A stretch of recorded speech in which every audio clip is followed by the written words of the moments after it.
Pemirsa, Presiden Prabowo Subianto umumkan kenaikan gaji hakim hingga 280%. Presiden berdalih kenaikan gaji hakim karena peran mereka sebagai benteng terakhir keadilan. Sementara itu saat ini sejumlah hakim tengah tersandung kasus korupsi, suap, dan jual beli putusan di pengadilan. Bahkan menurut data ICW, dalam kurun waktu 2011-2024, 29 hakim telah ditetapkan sebagai tersangka korupsi. Lantas apakah kenaikan gaji tersebut efektif untuk tangkal hakim korupsi dan peradilan di Indonesia membaik? Bersama saya Davi Pratama. Pemirsa, inilah The Prime Show selengkapnya.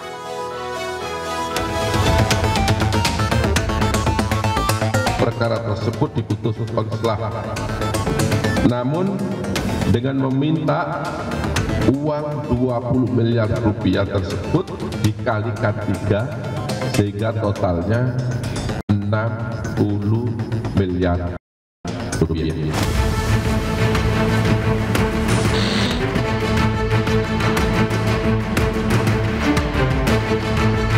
Gaji-gaji hakim akan dinaikkan, di mana kenaikan yang tertinggi mencapai 280%.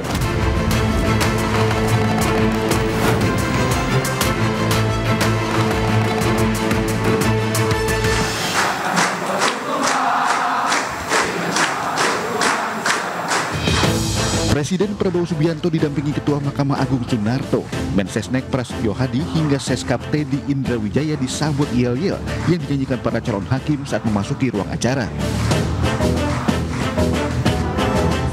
Pengukuhan hakim di tahun ini dilakukan setelah 5 tahun negara tidak mengangkat hakim. Pengangkatan hakim kali terakhir pada 2020. Hari ini mengumumkan bahwa gaji-gaji hakim akan dinaikkan demi kesejahteraan para hakim dengan tingkat kenaikan bervariasi sesuai golongan, di mana kenaikan yang tertinggi mencapai 280%.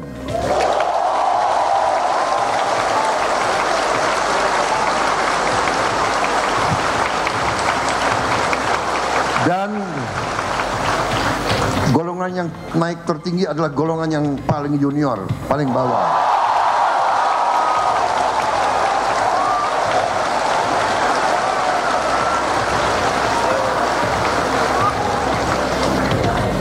Tapi semua hakim akan naik secara signifikan, ya, secara signifikan. Dan saya monitor terus. Saat berpidato, Prabowo Subianto mengumumkan kenaikan gaji hakim, di mana hakim paling junior kenaikan paling tinggi yakni 280%. Sebanyak 1.451 hakim terdiri dari 921 orang untuk peradilan umum, 362 orang peradilan agama, 143 orang untuk peradilan tata usaha negara, dan 25 orang pengadilan militer. Sedangkan penempatan mereka akan disebar di pengadilan-pengadilan kelas 2 di seluruh Indonesia.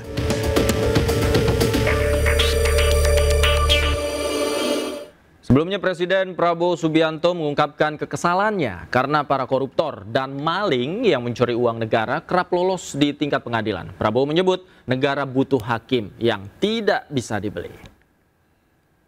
Percuma kita punya polisi yang hebat, tentara yang hebat.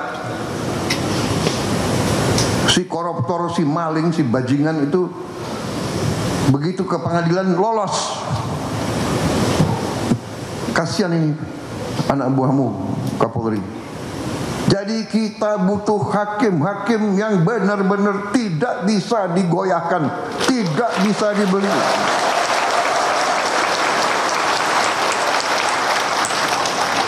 Dan begitu saya jadi presiden, saya kaget. Saya tanya, gimana kondisi hakim? Pak, para hakim sudah 18 tahun tidak menerima kenaikan. 18 tahun. Padahal hakim-hakim menangani perkara triliunan. Saya dapat laporan ada hakim yang masih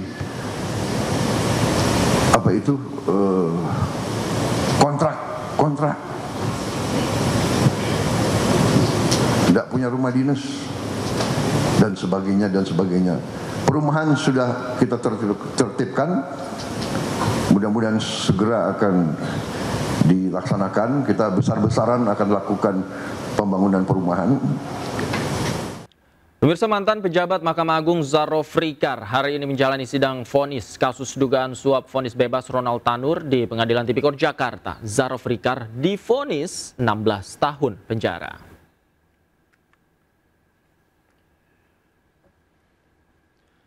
Pengadilan Tindak Pidana Korupsi menggelar sidang pembacaan vonis dalam kasus suap vonis bebas Ronald Tanur terkait kematian kekasihnya Dini Sera Afrianti.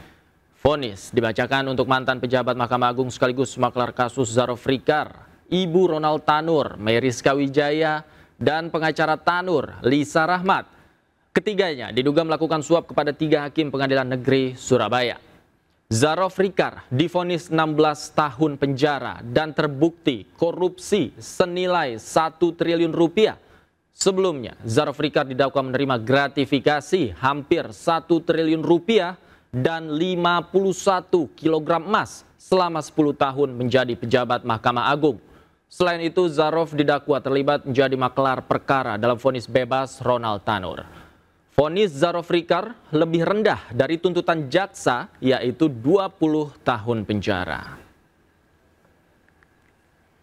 Sebelumnya, Oktober 2024 yang lalu, 3 hakim Pengadilan Negeri Surabaya didakwa menerima suap dan gratifikasi sebesar 4,6 miliar rupiah. Suap tersebut merupakan upaya untuk membebaskan Ronald Tanur.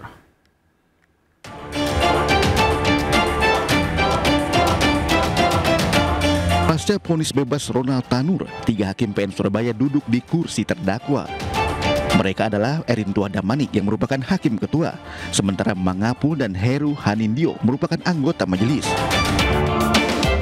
Ketiganya didakwa sebagai penerima suap dan gratifikasi dalam vonis bebas Ronald Tanur dengan nilai 1 miliar rupiah dan 308.000 dolar Singapura dengan total sekitar 4,3 miliar rupiah. Tindak pidana tersebut terjadi antara Januari hingga Agustus 2024. Perkara ini pun melibatkan mantan Kepala Balitbang Diklat Mahkamah Agung Zarof Rikar. Kasus bermula dari jeratan hukum untuk Ronald Tanur atas kematian kekasihnya Dini Sera Afrianti. Ibu Ronald Tanur, Meriska Wijaya, berupaya agar anaknya bebas. Dia pun meminta pengacara bernama Lisa Rahmat mengurus perkara tersebut. Lisa lalu menemui Zarof Rikar untuk mencarikan hakim PN Surabaya yang dapat menjatuhkan vonis bebas. Ronald pun akhirnya divonis bebas pada 24 Juli 2024. Namun di tingkat kasasi MA membatalkan putusan bebas tersebut. Ronald Tanur divonis dengan 5 tahun penjara. Dan untuk membahasnya telah hadir bersama kami di studio praktisi hukum Alfon Kurnia Palma, kemudian psikolog Joyce Manurung. Selamat malam, Bang Alfon, apa kabar? Malam. Baik ya? Baik, alhamdulillah. Mbak Joyce, apa kabar? Puji Tuhan, alhamdulillah sehat. Baik Mas ya, Davi. sehat. Oke, kemudian juga melalui sambungan Zoom ada mantan Hakim Agung Pak Gayus Lumbun dan juga Rangga Lukita Desnata. Selamat malam, Prof. Gayus. Ya, selamat malam. Bang Rangga, apa kabar? Selamat malam. Selamat malam, iNews TV, dimanapun berada. Oke, saya pertama ingin ke Bang Rangga terlebih dahulu deh, sebagai pembuka, karena Bang Rangga semangat nih. Jadi gaji hakim naik 280%, cukup atau tidak? Pertanyaannya, ini bukan hanya iNews TV yang nanya, ini keluarga saya nanya, sahabat saya nanya gitu. Yang jadi pertanyaan, permasalahannya sampai dengan detik ini, kami belum terima draft kenaikannya. Belum ada di lembaran negara kenaikan hakim itu. Perpresnya atau peraturan lainnya itu sama sekali belum ada. Mengenai kenaikan 280%. Oke lah, walaupun belum ada, kita berandai-andai. 280% itu naiknya, komponennya itu apa? Apakah gaji pokok, ataukah tunjangan jabatan, ataukah semuanya dengan penghasilan-penghasilan hakim yang lain? Kalau naiknya gaji pokok saja, ini menurut pendapat kami kenaikannya tidak signifikan seperti apa yang disampaikan oleh Bapak Presiden. Bang Rangga, definisi signifikan itu seperti apa sih bagi seorang hakim? Gini, Mas ya, kami tahun lalu telah mengajukan proposal tuntutan kepada pemerintah minta kenaikan 142% dari penghasilan kami selama ini. Hitung-hitungan 142% itu kurang lebih di angka 30 jutaan. 30 30 jutaan itu. Hasil kajian kami, 30 jutaan itu sudah mencukupi kebutuhan dasar kami, kelayakan hidup kami, berikut dengan tambahan-tambahan pengeluaran kami apabila kalau kami mau pulang kampung menjenguk orang tua, berziarah ke makam orang tua, dan merayakan hari-hari raya dengan keluarga besar. Karena kenapa? Hakim-hakim ini ditempatkan di seluruh pelosok penjuru Indonesia, dari Sabang sampai Merauke, dari Melongwane sampai Rote Endau, dari atas gunung sampai ke lembah, sampai ke pulau-pulau terluar. Sedangkan kami mempunyai keluarga di kota kami, tempat kami asal masing-masing. Nah, jadi komponen 30 juta sampai 40 juta tuntutan kami tahun lalu itu menurut pendapat kami dapat menutupi pengeluaran kami. Apakah itu lebih? Tidak, itu pas-pasan saja, itu tuntutan kami tahun lalu. Nah, kalau dinaikkan Pak Prabowo 280%, hitungan dari gaji pokok itu masih jauh dari tuntutan kami. Paling baru bisa terpenuhi 1/4 dari tuntutan kami tahun lalu. Akan tetapi kalau dinaikkan tunjangan jabatan malah melebihi sedikit dari tuntutan kami. Jadi kalau ditanya bagaimana kelayakan tadi, kami bisa menyekolahkan anak kami di tempat sekolah-sekolah yang bagus. Kami juga bisa menafkahi istri kami, orang tua kami dengan layak. Gitu. Kami juga bisa mempunyai kendaraan yang tidak perlu mewah, tapi kendaraan yang bisa kami gunakan nyaman, kami pakai ke kantor, nyaman kalau kami berpergian. Kami juga bisa menyicil rumah, tidak perlu rumah yang miliaran-miliaran. Ya, rumah-rumah di bawah 500 juta, 15 tahun kredit. Dengan gaji seperti itu, menurut pendapat kami bisa melakukannya. Jadi kami tidak ingin untuk dapat mobil Alphard, dapat mobil Mercy dan lain sebagainya.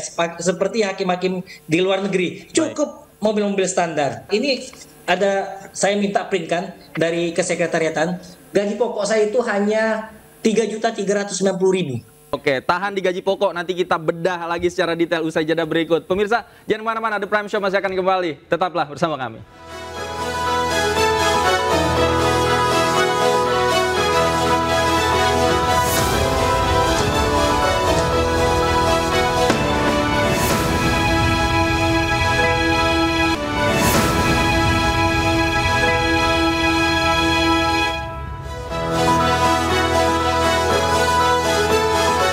Kembali di The Prime Show, pemirsa, tadi dikatakan oleh Bang Rangga bahwa kenaikannya sebenarnya yang ideal, katakanlah begitu ya, ideal 30 jutaan karena kenaikannya bukan dari gaji pokok, tapi dari tunjangan. Nah, saya ingin tanya kepada Bang Alfon. Bang Alfon, kalau kenaikannya Presiden mengatakan sampai 280%, ini kan publik menganggap wow besar sekali. Tapi tadi di satu sisi Bang Rangga juga ya belum seberapa gitu. Kalau pandangan Anda seperti apa? Iya, seperti yang dikatakan oleh Mas Rangga tadi, sebenarnya itu suatu realitas ya, yang harus dipertimbangkan oleh negara pada saat ini gitu.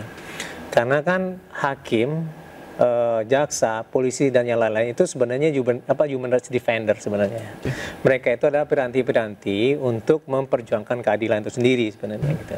Di mana hakim salah satu dan saya gitu kan sebagai seorang advokat itu bisa berkontribusi untuk menciptakan peradilan yang adil, peradilan yang berkualitas, peradilan berintegritas. Berintegritas itu berbicara tentang kredibilitas, kan gitu. Nah untuk itu makanya titik yang perlu dilihat itu tidak hanya dalam konteks penggajian, tapi lebih pada bagaimana rekrutmen sebenarnya kalau menurut saya gitu ya. Nah di rekrutmen itu memang harus disasar sebenarnya motif atau visi dari orang yang akan menjadi hakim itu apa sebenarnya? Ya. Apakah ingin menciptakan keadilan, gitu kan?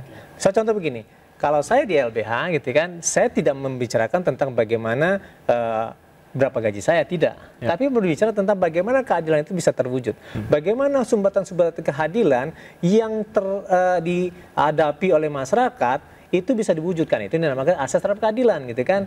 Nah, oleh sebab itu maka dikaji tentang keinginan dasarnya apa gitu kan. Nah oleh sebab itu makanya dalam konteks ini ya harus dipetakan sebenarnya gitu kan oleh Mahkamah Agung gitu pada saat rekrutmen itu sendiri gitu kan.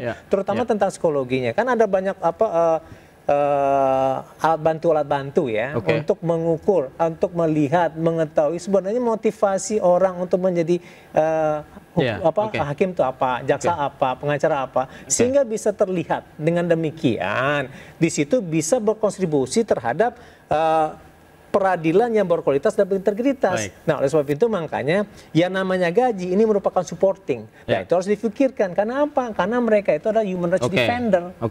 Baik. Sebelum kita sampai di gaji, nah secara psikologis tadi Anda singgung juga soal integritas. Saya nyambung ke Mbak Joyce. Mbak Joyce, soal integritas, ketika gaji hakim dinaikkan, kemudian faktanya juga masih ada jual beli kasus, begitu ya. Nah, kemudian juga ada jual beli perkara. Nah, menurut Anda apakah ini efektif ketika gaji hakim naik? Maka itu akan bisa dieliminir. Iya, tadi ada kata korelasi apa tidak gitu ya.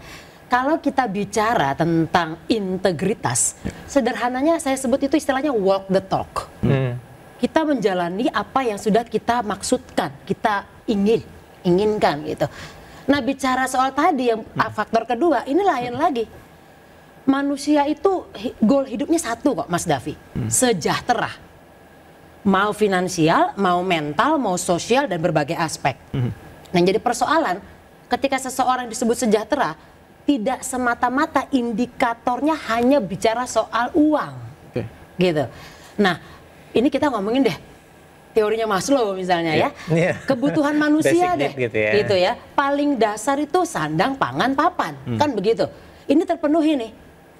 Ini kalau terpenuhi naik nih ke yang kedua, soal rasa aman. Persoalannya sekarang, sandang pangan papannya terpenuhi.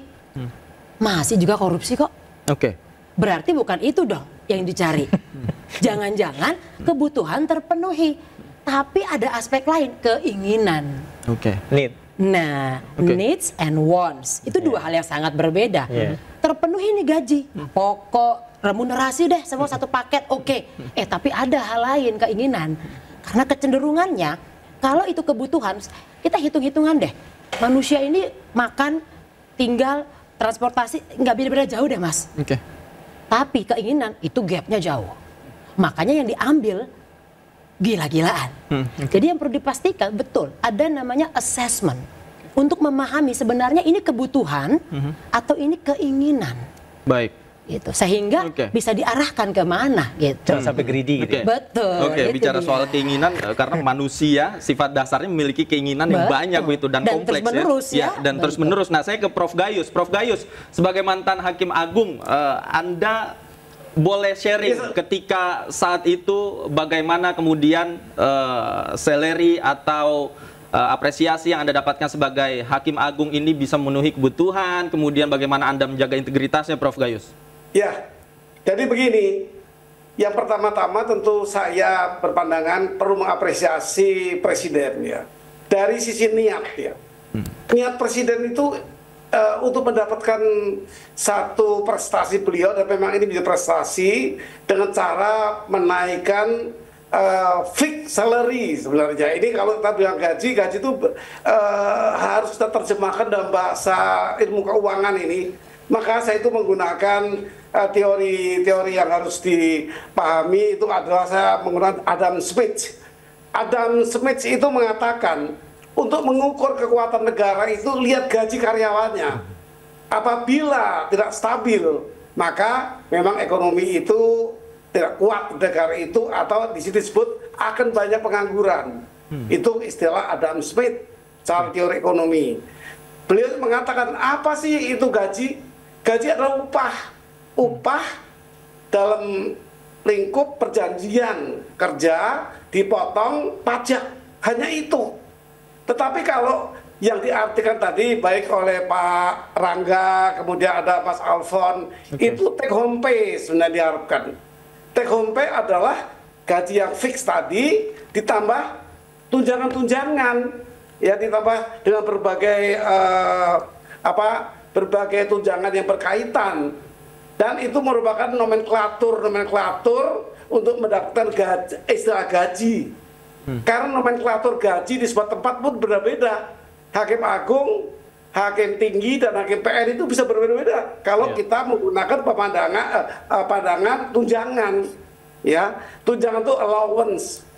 Kalau ini bukan allowance, tunjangan, Maka bisa beda.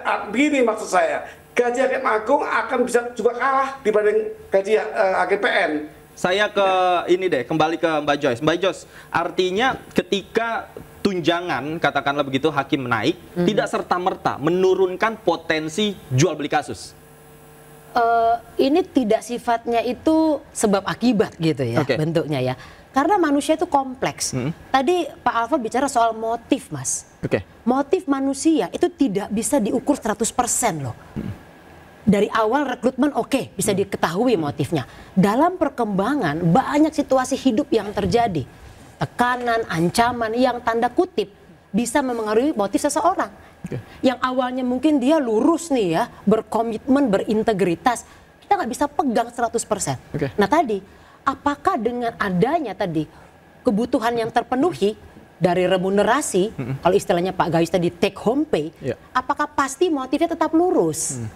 Ini perlu untuk assessment secara berkala. Barangkali kita mesti mengetahui apakah ada tuntutan secara emosional, secara sosial yang akhirnya memengaruhi pola pikirnya, keyakinan, kinerja dan sebagainya. Kalau dari pengalaman Anda ketika menangani mungkin lebih dekat begitu ya dengan koruptor-koruptor begitu, apa sebenarnya yang menjadi keinginan atau latar belakang motif yang membuat mereka melakukan itu? Uang. Semua orang ingin sesuatunya instan. Gak ada yang pengen sulit, Mas. Dengan diberikan peluang untuk memudahkan semua hal dengan cara yang gampang, cepat, orang akan tergiur. Siapapun sebenarnya. Tinggal bagaimana sistem nilai setiap orang yang akan mengontrol. Saya terima, saya ambil apa tidak peluang itu. Nah, jadi integritas itu bukan bicara soal perilaku, tapi sistem nilai. Nah, sistem nilai dibangunnya nggak bisa sehari, 2 hari gitu. Puluhan tahun. Dan apakah dengan reward, gaji naik, remunerasi naik, akan memengaruhi perubahan sistem nilai? Belum tentu. Belum tentu ya? Jadi catatan ini, saya garis bawahi. Saya ke Bang Alfon. Bang Alfon, sebagai praktisi hukum, di sepanjang pengalaman Anda, berhadapan dengan hakim gitu ya, kemudian di peradilan, godaan-godaan seperti ini, kemudian bujukan-bujukan ketika jual beli perkara dan lain sebagainya, itu seperti apa pengalaman Anda? Jadi begini ya, kita harus melihat bahwa visi dari lembaga peradilan itu kan tadi berintegritas ya, dan berkualitas gitu kan. Oleh sebab itu makanya soal gaji itu adalah supporting. Nah, sebenarnya ada ruang-ruang yang lain yang harus dipertimbangkan untuk memastikan bahwa peradilan itu berintegritas. Nah, tadi dikatakan terkait dengan permasalahan rekrutmen, gitu ya. Dan kemudian juga ada terkait dengan bagaimana sistem pengawasannya, gitu kan. Nah, salah satu sistem pengawasannya itu ya bagaimana Bawas dan KY gitu untuk memastikan, dan itu tidak ada overlapping antara KY dengan Bawas, gitu kan. Karena begini, di peradilan yang ditanyain gitu ya, atau di pengadilan, itu sebenarnya tidak hanya hakim yang diawasi, tetapi juga ada pegawai-pegawai dan juga di panitera-panitera yang bisa saja atau patut diduga berkontribusi terhadap hal itu sebenarnya. Jangan-jangan perpanjangan tangan dari hakim kita nggak tahu. Atau juga ada yang lainnya, mungkin Sazaro, kan pada saat ini kan diputus gitu kan. Nah itu kan bisa memperlihatkan juga gitu kan, ada orang yang sudah pensiun dan kemudian setelah itu dia bermain, gitu kan? Karena dia memainkan, menjual belikan jaringan, link dan seterusnya, gitu kan? Untuk memastikan bahwa ada perkara-perkara yang bisa dimenangkan oleh dia, gitu kan? Nah, itu makanya dibutuhkan ada pengawasan-pengawasan yang sangat kuat, gitu kan? Nah, persoalan kan pada saat ini KY, Bawas gitu kan seperti overlapping, gitu kan? Nah, di situ juga bagaimana memastikan bahwa ini panitera juga harusnya tercakup dong ke dalam ini, gitu kan? Tidak hanya hakim, gitu kan?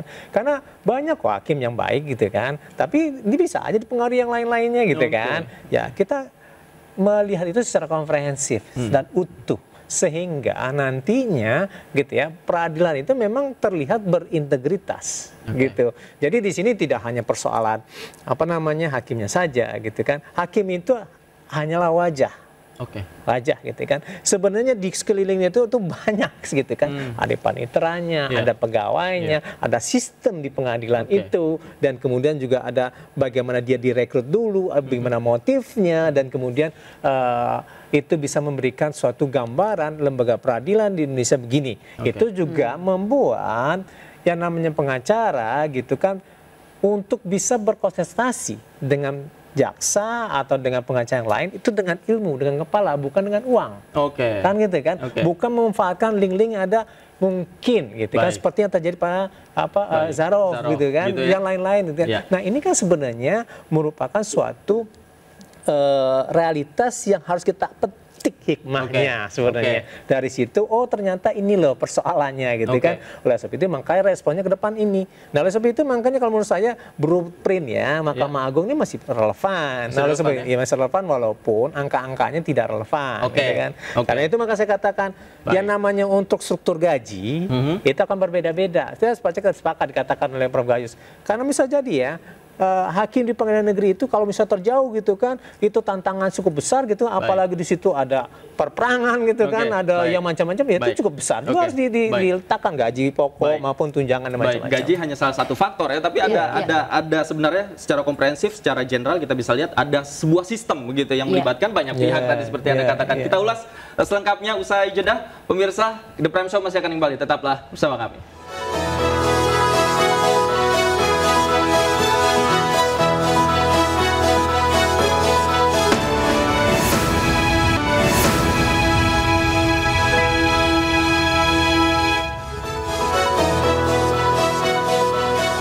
Kembali di The Prime Show. Pemirsa, tadi dikatakan oleh Bang Alfon bahwa komponen gaji sebenarnya hanya menjadi salah satu faktor begitu yang menentu bagaimana hakim memiliki integritas atau tidak. Saya ke Prof. Gayus. Prof. Gayus, kalau kita berkaca pada kasus yang saat ini lagi bergulir begitu, vonis Zarov Rikard, di mana ia memiliki jaringan, kemudian ia jual jaringan itu. Sebagai seorang Zarov Rikard kan kita tahu kalau berkaca dari pengalaman, upahnya atau salarinya juga tidak kecil begitu, Prof. Kemudian bagaimana pandangan Anda ini bisa terjadi, Prof? Yang pertama, beliau kan bukan hakim. Jadi tidak apple to apple kalau kita bahas Pak Zarov. Bahas hakim lain mungkin boleh. Tapi begini, sebelum kita mengaitkan gaji dengan prestasi hakim atau integritas hakim, itu harus kita sepakati. Gaji yang kita persoalkan itu gaji fix salary atau take home pay. Saya bisa membaca apa pikirannya Pak Rangga ketika beliau mengatakan 90 cukup nggak bagi kami sekedar ini, itu take home pay. Jadi kita jangan membaca gaji. Gaji itu hanya 4 juta itu. Saya tahu gajinya berapa Pak Rangga di PN. Di PN ini take home pay-nya 17 itu kalau di PN yang lama ya. Sekitar paling banyak dengan remunerasi jabatan 20-an itu. Saya lebih tinggi jauh di Mahkamah Agung. Saya tuh 100 lebih. Tapi gaji pokoknya tetap sama, 3 jutaan. Yang besar itu adalah tunjangan-tunjangan atau allowance, namanya allowance itu tepatnya. Jadi tolong sepakati dulu, jangan bicara gaji dengan kinerja, bicara take home pay dengan kinerja itu cocok. Ya, walaupun tidak penuh karena ada idealis hakim. Hakim dari kecil pun tetap akan bertugas itu, yang sudah jiwa-jiwa hakim. Seperti TNI, anggota tentara itu tidak terlalu gaji.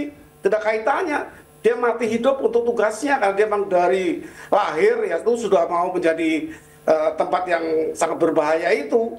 Nah, kira-kira kita sepakati dengan bahasa take home pay berbanding kinerja, take home pay berbanding dengan pelanggaran-pelanggaran yang terjadi karena kekurangan by need ya. Itu kira-kira di jawaban saya. Oke, tapi kan kalau kita merujuk pada pernyataan Pak Presiden Prabowo Subianto begitu ya, gaji hakim akan naik gitu, paling besar 280%. Nah, bagaimana kemudian definisi ini bisa diterjemahkan oleh praktisi hukum termasuk hakim? Tadi saya katakan kita mengapresiasi niat dari Presiden. Tetapi kalau pada realita di lapangan berbeda karena ternyata yang naik itu adalah fixed salary, gaji pokok. Kalau gaji pokok nggak ada artinya ditambah lagi 2 kali lipat pun tetap segitu. Gaji pokok saya itu sekarang ini setelah pensiun kembali ke yang aslinya, yaitu 4 juta sebagai gaji tidak berkaitan dengan remunerasi. tidak berkaitan. Yang diharapkan hakim secara realita di kehidupannya itu adalah take home pay. Take home pay bukan gaji plus tunjangan. Coba tanya Pak Rangga itu, Pak, tidak saya di komentari coba pendapat saya. Oke, Bang Rangga, silakan. Apa aja sih kebutuhan hakim, Bang Rangga? Tadi saya komentari dulu dari Prof. Gayus. Betul sekali kata Prof. Gayus. Kalau yang hanya naik itu fix penghasilannya atau gaji pokoknya tidak signifikan, hampir tidak ada artinya. Tapi kalau tunjangan jabatan atau gaji yang include antara gaji pokok dengan tunjangan jabatan, itu baru signifikan, baru bisa menggeser pendulum corruption by need tadi, yang jadi orang korupsi karena kebutuhan menjadi tidak lagi karena kebutuhan dasarnya telah terpenuhi. Akan tetapi itu tidak menjamin juga corruption by greed dan corruption by chance, nggak menjamin. Yang by need bisa kita selesaikan. Nah, kalau by chance, jalan keluarnya apa? Pembenahan sistem, penguatan pengawasan internal maupun eksternal. Bawasnya lebih ketat pengawasan, berikut juga dengan KAI-nya. Malah kalau misalnya dinaikkan secara signifikan, kami pun mengusulkan agar KAI itu kewenangannya itu ditambah dengan bisa menyadap hakim, bahkan melakukan penyidikan terhadap tindak pidana korupsi yang dilakukan hakim. Seperti itu diperkuat kayaknya. Tapi kalau by greed yang hanya bisa menyadarkannya itu siapa? Vonis, hukuman yang keras, hukuman mati, baru bisa selesai, baru bisa ditanggulangi corruption by greed tadi. Kurang lebih seperti itu, Bang. Oke. Jadi kalau salary tadi tidak signifikan ya, tidak berhubungan secara langsung ya dengan perubahan integritas hakim. Tidak signifikan seperti tadi. Gaji pokok saya itu cuma 3,3 karena saya punya satu istri, 2 anak menjadi 3,7. Oke. Menjadi 3,7. Jadi kalau itu yang dinaikkan 280% gitu ya, itu menurut kajian kami dari Solidaritas Hakim Indonesia itu belum mampu untuk menanggulangi corruption by need tadi, gitu. Apalagi by greed, jauh gitu kan. Nah, harapan kami yang dinaikkan itu adalah take home pay kami, sehingga ya kebutuhan dasar kami tercukupin. Nah, tadi seperti kata Ibu Joyce tadi, gaji saja, uang saja tidak bisa serta-merta membawa kesejahteraan. Kami sangat sependapat gitu. Tidak cukup. Bagi orang yang rakus enggak cukup. Mau digaji 4 miliar per bulan, mau 5 miliar pun enggak cukup. Tapi ada komponen lain. Ada Pak, well-being. Kesehatan mental kami, di penempatan jauh, pola mutasi kami, itu perlu diperhatikan. Jenjang karir kami perlu diperhatikan. Fasilitas kami yang didapatkan gitu, itu diperhatikan semua. Hakimnya punya nggak kendaraan? Hakimnya di kantornya fasilitas seperti apa? Bagi kami dari SAI yang terjun di struktural itu nggak ada masalah. Mau dikasih fasilitas sedikit atau tidak, kami tetap tidak korupsi. Kami tetap tidak menerima duit. Kami tegakkan hukum setegak-tegaknya. Tapi apakah semua mempunyai daya tahan seperti kami? Kan tidak. Kami bisa seperti ini karena supporting system kami yang menjamin. Kami mempunyai istri yang juga bekerja, punya orang tua juga yang bisa mensupport kami. Sedangkan rekan-rekan kami yang lain belum tentu keadaannya seperti kami. Nah, inilah untuk mencegah corruption by it tadi, naikkannya seperti apa? Kalau kami bandingkan, kami nggak mau membandingkan dengan gaji-gaji pegawai BUMN kayak Pertamina, kayak Pelindo, kayak Telkomsel, gaji jauh. Apalagi kepala kantor tanah jauh di atas kami, bisa ratusan mereka yang setingkat golongan 3B, 60 juta, 70 juta, 80 juta. Enggak, kami nggak minta seperti itu. Tapi tadi kebutuhan dasar kami terpenuhi, kami mampulah menjaga kehormatan kami sebagai seorang hakim, gitu. Kami hormat, jangan sampai hakim pergi ke kantor naik motor yang 10 tahun usianya, 15 tahun. Bagaimana kehormatan kami? Apalagi dari sisi keamanan. Kalau saya naik motor, pihak yang merasa nggak suka terhadap putusan saya ditabrak, saya matilah, gitu kan? Kurang lebih seperti itu. Saya ke Mbak Jos. Mbak Jos, dari yang dikatakan oleh Bang Rangga tadi secara psikologi sebenarnya seperti apa berpengaruh pada kesejahteraan hakim selain salary tadi, bahwa jenjang karir, kemudian juga mutasi dan lain sebagainya. Seperti apa? Setelah kebutuhan dasar terpenuhi, manusia itu baru bisa masuk dalam konteks kebutuhan untuk rasa aman. Nah, aman ini banyak sekali faktor-faktornya. Tadi faktor misalnya sosial, ya, bagaimana dia bisa berkontribusi dengan nyaman. Ada faktor mental, itu rasa aman gitu. Nah, yang jadi penting adalah ketika aman ini tidak terpenuhi, seseorang kembali ke kebutuhan sebelumnya. Dia nyari lagi supaya dia tenang, tanda kutip kalau bahasa kita. Nah, saya pasti pastikan bahwa korupsi itu tidak sama dengan sakit mental gitu ya. Karena apa? Nanti orang bisa jadi lepas hukuman kalau sakit mental kan. Karena korupsi atau hal-hal yang sifatnya itu disintegritas itu dilakukan secara sengaja dan terencana. Jadi orang itu sehat mental loh melakukan itu. Nah, dengan jadi itu penuh dua hal berbeda. kesadaran melakukan Betul, itu. sadar, betul. Jadi harus dipisahkan dengan hal itu. Nah, mungkin kalau kebutuhan dasar tidak terpenuhi, pindah ke rasa aman nggak terpenuhi lagi, ini yang bisa memunculkan gangguan-gangguan dalam kondisi mental. Cemas, ketakutan, ya. Misalnya berpikir negatif terus. Nah, sehingga membuat dia tidak lagi fokus pada kinerjanya. Yang akhirnya memengaruhi produktivitas dan sebagainya. Nah, orang ketika nggak fokus, takut, terancam, tertekan, jalan pintas, jalan keluar. Balik lagi dia ke situ, Mas. Dan itu adalah kesadaran untuk memilih. Jadi saya setuju dengan Pak Rangga, kebutuhan dasar itu harus dipenuhi, itu dulu hitung-hitungannya. Ya, ini nanti pakar ekonomi nih yang bisa ngitung ya. Kalau di daerah A itu hitung-hitungannya berapa sih minimalnya? Jadi bukan bicara soal apa yang dinaikkan, tapi terpenuhi tidak kebutuhan dasarnya. Dan tadi kalau istri di luar pulau, Mas, lain dong hitung-hitungannya. Dengan anak 2, anak 5 dengan sekolah, itu lain hitungannya. Nah, kalau ini dia sudah aman, kita cek sistem nilai. Gitu. Jadi biasanya kalau orang sudah aman, biasanya dia tidak akan kepikiran hal-hal yang nyimpang-nyimpang gitu, Mas Davi. Kenapa? Sudah terpenuhi. Nah, rasa aman terpenuhi baru masuk ke konteks bisa mendapatkan penghargaan. Nah, ini dalam pekerjaan sebagai hakim dia perlu dihargai. Nah, penghargaan hanya bisa muncul ketika dia merasa tenang dan bisa produktif dalam bekerja. Penuhi dulu dong. Penuhi dulu gitu ya. Baik. Pemirsa jangan kemana-mana. The Prime Show masih akan kembali usai jeda berikut. Tetaplah bersama kami.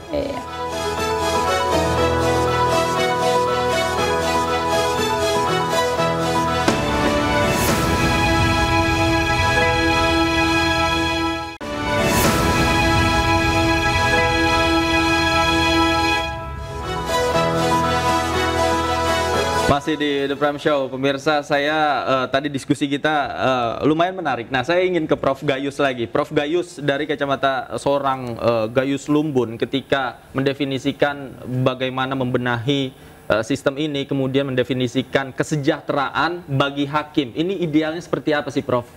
Ini dua hal yang berbeda ya, jangan dicampur aduk antara gaji atau take home pay karena ditambah dengan tunjangan, allowance namanya, dengan pelanggaran-pelanggaran hukum, nggak nyambung.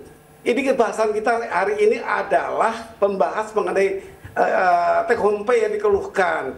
Kalau take home pay dikeluhkan, maka itu menyangkut pada kesejahteraan. Kalau take home pay itu seperti yang Pak Rangga sampaikan tadi, dicukupinya, nggak naik motor, paling tidak, nggak usah mobil mewah, tapi asal kendaraan untuk keamanan. Itu kaitannya. Tapi kalau kita bicara integritas, kita bicara yang lain, itu adalah salah satu yang kecil bagi saya padahal. Karena itu dampak-dampak yang jelas pada kepala saya mengenai teori-teori pelanggaran hukum. Ini masih bocor lagi nih.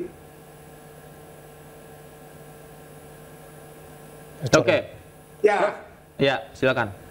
Ya, jadi bagi saya, mari kita pisahkan. Kita bahasan sore hari ini adalah tentang gaji saja yang membingungkan masyarakat. Gaji itu gaji fix, salary atau take home pay yang dilengkapi dengan tunjangan-tunjangan kemahalan kalau di daerah, tunjangan keamanan, tunjangan-tunjangan perumahan.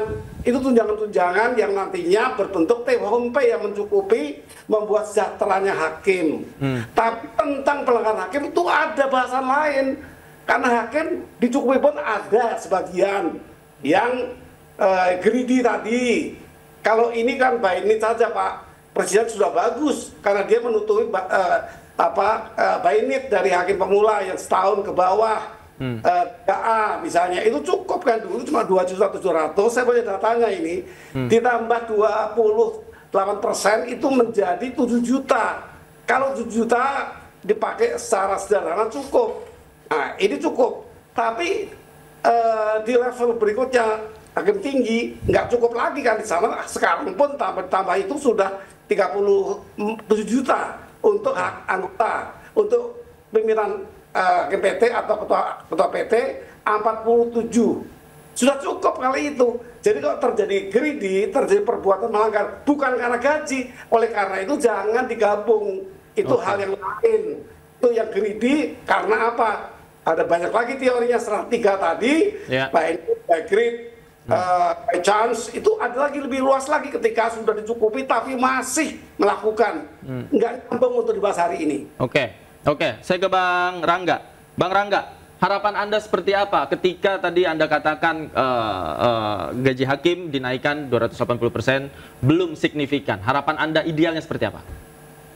Gini ya, saya klarifikasi dulu. Saya tidak pernah mengatakan 280% tidak signifikan. Kalau gaji pokoknya iya, tapi kalau take home pay-nya itu sangat signifikan itu. Nah juga saya klarifikasi, yang masalah 30 juta tadi, hitung-hitungan kajian kami hanya kebutuhan dasar saja, belum dengan yang lainnya gitu ya. Yang awal tadi bukan ya 30 juta juga, enggak, itu hanya kebutuhan dasar saja yang kami hitung. Nah harapan apabila take home pay seperti kata Prof Gayus tadi yang dinaikkan itu menjadi signifikan kenaikan.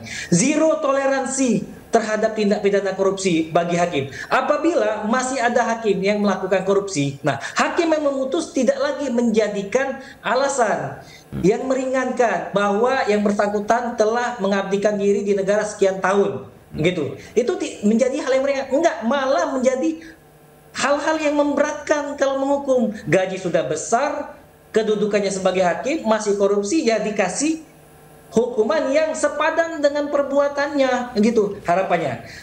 Untuk pemirsa ketahui bagaimana pengadilan khususnya hakim beserta jajarannya lah ya, ada panitera, jurusita dan kesekretariatan memiliki peranan sentral di kehidupan berbangsa dan bernegara. Bayangkan saja kami di peradilan umum itu memutus sengketa dari maling sendal sampai dengan maling duit negara ratusan triliun, itu peradilan umum. Dari maling pagar tetangga sampai dengan pagar laut, itu kami yang mengadili. Di peradilan agama, bayangkan aja kewenangan yang besar mereka miliki. Sengketa-sengketa syariah yang investor triliunan misalnya masuk untuk berinvestasi di syariah Indonesia, itu diputuskan di peradilan agama. Begitu juga tata usaha negara, izin-izin tambang yang triliunan itu bisa dibatalkan oleh hakim-hakim peradilan tata usaha negara. Dan terakhir peradilan militer. Peradilan militer itu mempunyai peranan yang sangat sentral di sistem pertahanan negara kita. Itu untuk mengurusi demosi dan lain sebagainya. Begitu besar peranan kami. Kalau misalnya tidak mendapatkan penghormatan itu, kalau kami pribadi seperti saya katakan tadi, no problem, nggak butuh kami penghormatan. Tapi itulah kenyataannya. Bandingkan Singapura maju, kenapa Singapura maju? Karena gaji hakim di sana disetarakan dengan CEO perusahaan multinasional atau birokrat senior. Makanya Singapura maju. Gitu. Baik. Saya Bang Afon, jadi apa yang harus dilakukan oleh pemerintah untuk mesejahterakan hakim? Singkat saja. Ya harus di mapping ya. Dalam artian kebutuhan dari hakim itu berapa sih sebenarnya masing-masing pulau, gitu ya. Gaji pokoknya berapa, tunjangannya berapa. Bisa jadi ya gaji pokoknya sama tapi tunjangan berbeda, atau tunjangan pokoknya itu berbeda-beda, tunjangannya sama, kan begitu ya. Nah itu harus ada risetnya tersendiri gitu ya terkait dengan itu. Tapi kalau misal menurut saya gitu ya, walaupun pembahasan pada saat ini terkait dengan permasalahan gaji, pertanyaan kan menjadi relevan, apakah dengan gaji begitu gitu ya akan memberikan kontribusi yang positif kepada peradilan, kan gitu sebenarnya. Nah bagi saya sih sebenarnya yang jauh lebih penting itu adalah bagaimana membangun peradilan yang berintegritas gitu ya. Nah dengan begitu nantinya komponen gaji itu hanya sebagai supporting. Nah saya setuju kalau misalnya gaji itu memang dipenuhi tapi untuk kepentingan kebutuhan dasar dari hakim itu memang terpenuhi, yang dimana masing-masing daerah itu berbeda-beda gitu. Tapi soal keamanan, kalau misalnya ada mobil itu menurut saya bukan. Tapi yang lebih penting adalah bagaimana Mahkamah Agung memikirkan X-plan atau SOP ketika ada hakim-hakim menangani perkara-perkara yang riskan, perkara-perkara yang berbahaya. Nah itu harus dirumuskan SOP bagaimana. Nah bagaimana pengawalannya, bagaimana seterusnya dan seterusnya gitu kan. Sehingga pada saat memutus hakim itu memang merasa aman untuk bisa memutus, karena banyak loh kejadian-kejadian begitu loh. Kayak gitu, kayak dulu kan ada kejadian hakim itu dibunuh gitu kan, gitu-gitu. Oke, Mbak Joyce, terakhir bagaimana kemudian persoalan ini bisa terselesaikan dengan baik secara komprehensif tentu saja? Iya, tentunya keterlibatan banyak pihak dalam konteks ini ya. Namun yang paling penting adalah memahami individunya gitu. Selain kita tadi pemetaan soal kebutuhan, kita juga perlu memetakan apa saja kebutuhan innernya dia ini. Support system, keluarga dan sebagainya, kepastian jenjang karir, sehatnya relasi dengan banyak pihak, dan yang pasti adalah rasa aman dalam menjalani pekerjaan itu. Itu yang nomor satu.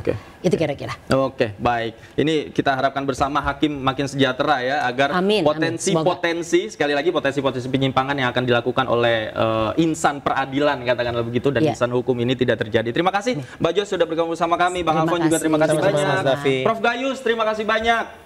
Bang Rangga, terima kasih banyak. Selamat malam, Bapak-Bapak. Prof Gayus, Mas Rangga. Sehat selalu. Pemirsa. Selamat malam. Terima kasih. Demikianlah The Prime Show. Saya David Pratama pamit undur diri. Terima kasih, selamat malam. Sampai jumpa.